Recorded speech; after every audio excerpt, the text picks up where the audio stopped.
Ahojte kamaráti, dneska sa s vami chcem porozprávať na veľmi zaujímavú tému a to je aktuálna situácia na realitnom trhu. Budeme sa baviť o tom, kam ešte klesnú ceny nehnuteľností, potom budeme sa baviť o tom, kam ešte porastú prenajmy a budeme sa aj baviť o tom, čo s úrokovými sadzbami. Pôjdu ešte vyššie a čo bude robiť vláda. Pomôže nejako ľuďom? Nepomôže? A aký to bude mať dopad na celkovú ekonomiku, ak by tam bol nejaký zásah zo strany vlády a poprípade, či sa to vôbec dá a či to vôbec má nejaký význam v trhovej ekonomike. Druhá vec. Pôvodne som chcel spraviť stream, ale bohužiaľ aj som streamoval na svojej facebookovej stránke Twins Reality, ale nechápem prečo, strašne mi to trhalo. Ten upload, ktorý tam bol neskutočne pomalý a brutálne mi trhalo, no sa to nahralo ako trhanec jeden veľký, hej, takže ak ste niekto z vás nejaký odborník na streamy, tak budem veľmi rád, keď mi napíšete a poviete mi, že prečo to tak bolo, ja som sa to snažil nájsť aj na internete, všetkým to normálne išlo. Mne to išlo jedinému asi zle. Je pravda, že som streamoval cez svoju kameru GH5, nie cez klasickú webku, takže možno som to mal nastavené na príliš vysokú kvalitu, ale tak či onak podľa mňa by to malo ísť, ono by si to automaticky malo prispôsobiť tú kvalitu toho obrazu. Takže ešte raz, ak niekto z vás je odborník na streamy alebo sa do toho trochu viac vyzná, budem veľmi rád, ak mi napíše a poradí mi, ako tento problém vyriešiť, lebo ako mne osobne sa veľmi páči tá myšlienka, že by som streamoval a nejakým spôsobom takto komunikoval so svojimi klientami. Takže tak, no ale musím v podstate urobiť to takto, to znamená, že prednahrať to a potom to vlastne uploadnúť ako štandardné video. Dobre, ale teda poďme už na tú tému. Kam nám ešte teda klesnú tie ceny nehnuteľností? Dáme si jednoduchý príklad. Presne takto pred rokom dvojgarzónka v Petržalke, niekde trebárs na Gerceňovej, ale aj na začiatku, ale aj na konci, sa vedela vyšplhať až niekde na 185 000 eur. Dneska taká istá dvojgarzónka, ľudia, počúvajte teraz dobre, stojí 130 000 eur. Ako je to možné? Že takto extrémne klesli ceny. To som vám už predostrel v predošlom videu, teda ne v predošlom, ale vo videu, ktoré malo skoro 14 000 zliadnutí a urobil som ho v septembri minulý rok. Tamto krásne krok po kroku vysvetľujem, že prečo tomu tak bude, prečo ceny nehnuteľnosti klesnú. Samozrejme, hovoril som tam aj o tom, že novostavby možno klesnú menej a presne sa to tak aj stalo. Ako sami dobre viete, niektoré nehnuteľnosti dokonca neklesli vôbec. Aj keď veľká väčšina áno, ale niektoré dokonca neklesli vôbec. Sú to najmä nehnuteľnosti, ktoré spadajú pod takým tým názvom lukratívne, ale naozaj lukratívne, nejaký panelák alebo nejaký bytík v paneláku v Ružinove, ale bavíme sa o naozaj lukratívnu nehnuteľnosť, to znamená nejaký obrovský 5-6 izbový byt niekde na Slavíne s brutálnym výhľadom na celé mesto, alebo nejaké pozemky, trebárs na, Devíne, hej, tiež výhľad na sútok Moravy a Dunaja, po prípade nejaké luxusné veľké byty v Slavičom údolí alebo v starom historickom centre, napríklad niekde na hlavnom námestí, hej, takže určite tieto nehnuteľnosti, keď aj kebyže trošku klesli, tak klesli veľmi málo, možno iba nejakých 5%, hej. Ďalšia vec, novostavby tiež relatívne málo klesli, hej, určite menej ako panelákové byty, hej, určite keď sa nejaká novostavba predtým predávala za 180 000, tak teraz dneska ju nekúpite za 140 000. To je proste realita. Možno ju kúpite za 160 alebo za 170 000, ale určite nie za 140, ako to je v prípade týchto starých petržalských alebo dubravských alebo ružinovských bytov. Hej, prečo tomu tak je? Je to hlavne kvôli tomu, lebo veľkí developeri ako JAT a kopec ďalších, hej, čo stávali aj Nivy, no proste kopec veľkých developerov, tak oni mali brutálny rast. Hej, to znamená, že 10 rokov proste neskutočne zarábali neskutočné miliardy, si dovolím povedať. A títo developeri majú taký gigantický cash flow, že oni v podstate vedia, že tie ceny nehnuteľnosti možno v priebehu nejakých, teraz v priebehu 2-3 rokoch budú klesať, ale v priebehu nejakých 5 alebo 10 budú zase rásť. A títo developeri už keď postavili nejaké tie stavby, tak oni si povedali, na čo my to budeme predávať kvázi pod cenu. My si počkáme 5 rokov a potom to zase predáme za úplne totálne vyhypovanú cenu. My to zatiaľ podržíme, vymysleli rôzne také figle ako hyponajmy, a buď tie svoje rozostávané stavby alebo už aj skolaudované predávajú za tú cenu, ktorá bola predtým, alebo vám dávajú možnosť, že si to viete prenajať, respektívne hyponajmuť. Hej? Takže developeri takto s týmto pekne vyvrdli, ale mohli si to dovoliť iba kvôli tomu, lebo mali obrovský cash flow. Na druhej strane samozrejme sú tu aj malí developeri, ktorí síce mali tiež dobré obdobie, ale nemajú taký obrovský cash flow, aby jednoducho dokázali pokryť 5 rokov toho, že byty sa nepredávajú, tak jednoducho oni samozrejme tie svoje nehnuteľnosti budú musieť predať a budú ich musieť predať za trhovú cenu. To znamená, že keď tá nehnuteľnosť presne stála 180 000, tak bude musieť proste stať menej. Hej? To znamená, koľko to vám presne neviem povedať, ale napríklad 150. Hej? Takže keď chcete kúpovať byty od developerov, tak snažte sa ich kúpiť skôr od nejakých malých developerov alebo respektívne nejakých malých podnikateľov. Tam máte oveľa väčšiu šancu, že ten developer s vami vyjedná nižšiu cenu. Takže toto je taký akože life hack za mňa. Určite vám to pomôže pri vyjednávaní, takže hľadajte skôr takýchto developerov alebo stavby, ktoré uskutočňujú takíto menší developeri a nie tí veľkí celoslovenskí hráči, alebo respektívne celosvetový by som to alebo celoeurópsky by som to nazval. No takže toto je čo sa týka cien nehnuteľností a predaja. Teraz čo sa týka nájmov.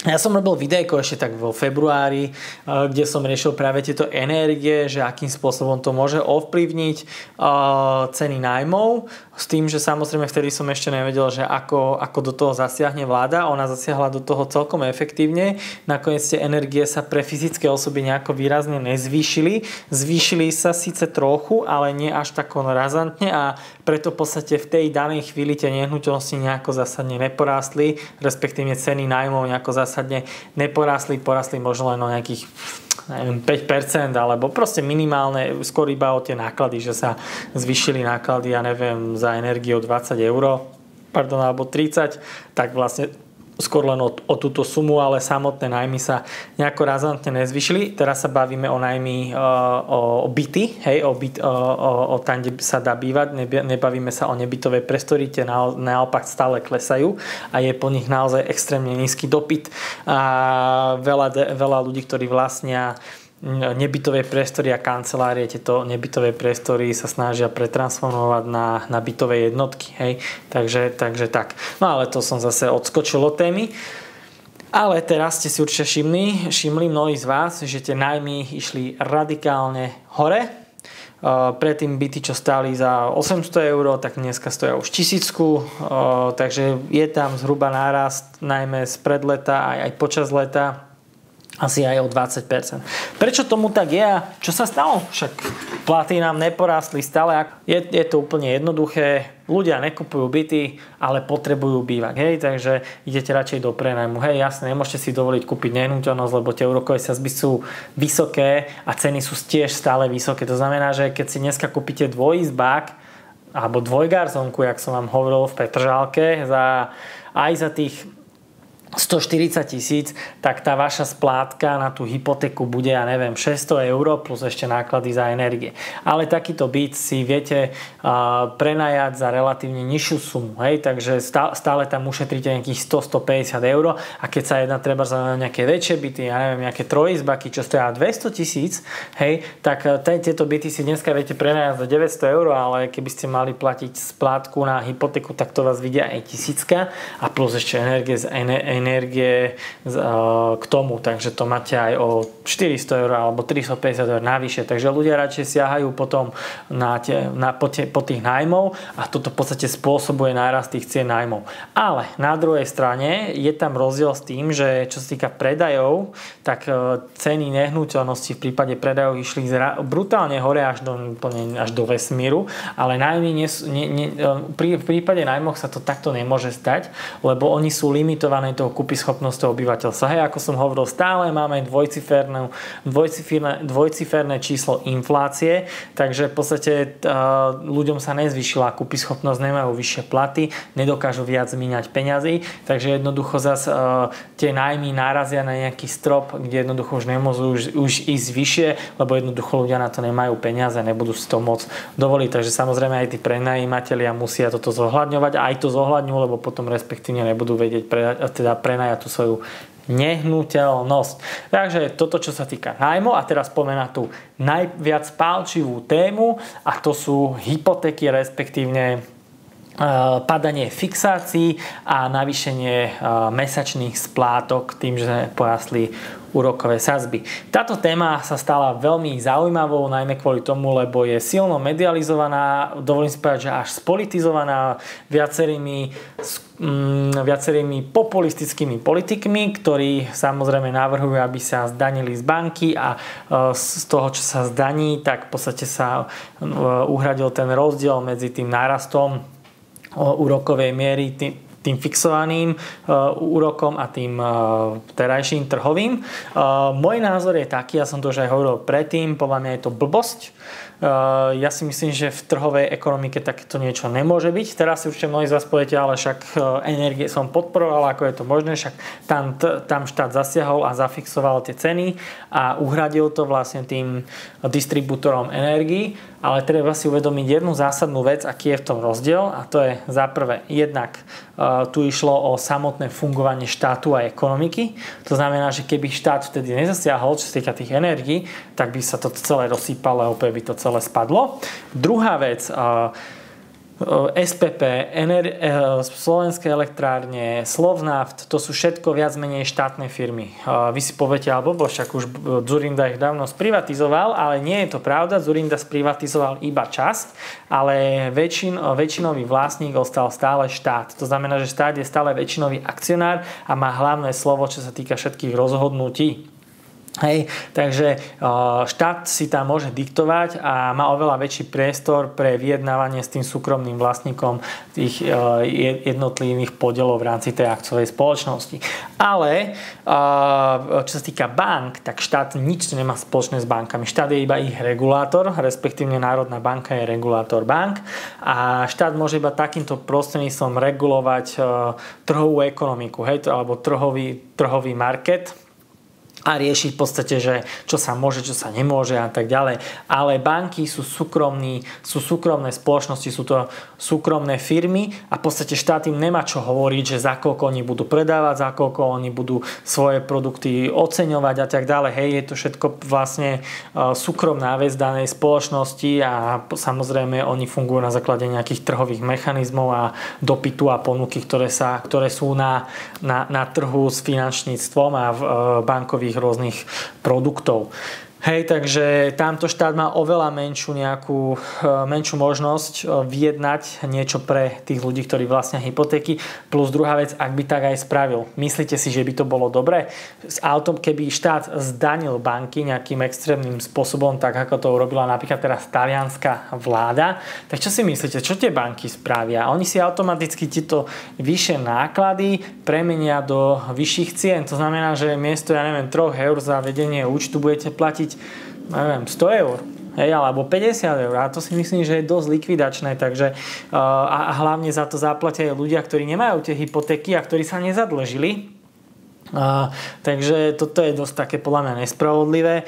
Druhá vec, treba si uvedomiť aj to, že banky nedávali chudobným ľuďom hypotéky. Ja vám poviem úprimne, mne väčšinou kupovali byty ľudia, ktorí mali fakt, že dosť veľa peňazí, boli oveľa zalovenejší, ako som ja. Hej. Takže väčšinou to boli ľudia, ktorí mali fakt, že mega veľa peňazí, alebo boli to nejaké céry, synovia, alebo ľudia, ktorí vlastnili 2-3 nehnuteľnosti. Hej, takže väčšinou takíto ľudia brali hypotéky. Jasné, keby aj treba štát nariadil, že nemôžu sa zvýšiť úrokové sadzby ľuďom, ktorí v tých nehnuteľnostiach bývajú, tak ako to hovorí treba taký nemenovaný politik, hej, tak akože nemuselo by to byť zle, ale na druhej strane zase čo tí ľudia, ktorí si teraz zobrali hypotéku a musia platiť tie 5% úroky. Hej, takže to je nespravodlivé. Viete, ja neviem úprimne, ako by to štát riešil. Podľa mňa, keď sa štát do toho nejakým spôsobom keď štát nejakým spôsobom zdaní tie banky a bude do toho môcť kafrať, tak to bude mať podľa mňa len negatívny vplyv na našu ekonomiku, ktorá už teraz stagnuje a má obrovské ekonomické problémy, sme vo veľkom deficite. A my by sme sa mali skôr sústrediť na to, ako naštartovať ekonomický rast, ako znížiť deficit, ako spraviť zo Slovenska modernú krajinu, ktorá bude mať nejaký priestor, aby ľudia tu chceli podnikať a rozvíjať sa a jedno s druhým.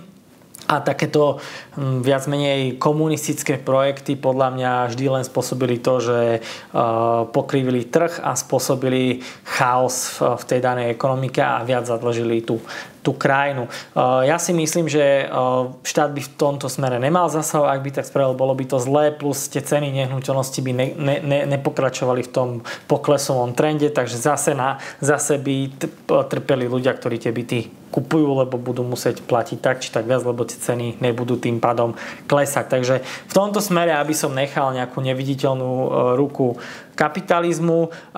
Na druhej strane ja by som sa ani na to nespoliehal, ak som presne nejaký človek, ktorý vlastní 3-4 nehnuteľnosti a potom, jak mu teraz padne fixácia, tak mu narastie splátka aj o 500 € a tým pádom sa mu už neoplatí byť ani rentierom, že nebude tú nehnuteľnosť prenajemať. Tak radšej nech tú nehnuteľnosť predá a určite by som sa nespoliehal na štát, že by niečo za vás platil. Podľa mňa, ak ste aj presne tento typ vlastníka a dlžníka, čo sa týka hypotéky, tak určite by som sa na toto nespal, že štát to za vás nejako zaplatí. Skôr by som sa snažil tú nehnuteľnosť predať, kým sú ešte ceny ako tak v pohode, lebo podľa mňa ešte viac klesnú, keď začnú padať tie fixácie vo veľkom a podľa mňa štát bude sa akože tváriť, že niečo robí, ale reálne nebude môcť spraviť nič. Takže to je môj názor. Takže toto je v podstate taká aktuálna situácia na realitnom trhu. Myslím si, že dosť zložitá, nie je určite dobrá, ale myslím si, že počasie sa to všetko zlepší, najmä keď ceny klesnú ešte viac, vznikne akýsi pax romana na trhu s nehnuteľnosťami, najmy sa tiež podľa mňa zafixujú a bude konečne kľud. Kedy to bude? Možno asi niekedy až koncom budúceho roka, alebo možno aj o 2 roky, ale uvidíte, nakoniec bude dobre. Takže toto z mojej strany, nejaká taká rekapitulácia, čo sa týka realitného trhu. Dúfam, že som vás nenudil a že vás to bavilo. Ak chcete ďalšie takéto zaujímavé témy a videjka, tak nezabudnite mi dať like a takisto subscribe, to znamená staňte sa mojím odberateľom. Takže tešilo ma a prajem vám krásny deň. Ahojte.